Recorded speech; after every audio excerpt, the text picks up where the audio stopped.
Brigada Balita Nationwide. Ang Malacanang bumwelta kay VP Sara Duterte sa mga patudsada ho nito kay Pangulong Bongbong Marcos. Brigada Maricar Sargan, i-brigada mo! Brigada! Bumuelta ang Malacanang sa pahayag ni Vice President Sara Duterte laban kay Pangulong Ferdinand Marcos Jr. kaugnay ng flood control mess.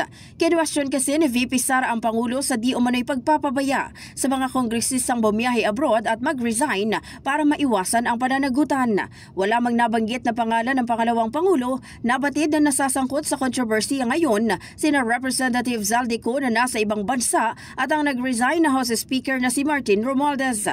Ayon kay Palace Press Officer Claire Castro, malinaw na ang Pangulo mismo ang nagpasimula ng investigasyon sa maanomalyang flood control projects. Hindi raw nakakapagtaka kung hindi ito alam ng Vice Presidente dahil madalas umano itong wala sa bansa. Giit ng palasyo, hindi sakop ng Presidente ang pagbiyahe ng mga kongresista dahil ito'y nasa kapangyarihan ng Kamara at Senado. Wala rin umanong hold departure order mula sa Korte kaya't walang legal na hadlang sa kanilang pag-alis ng bansa.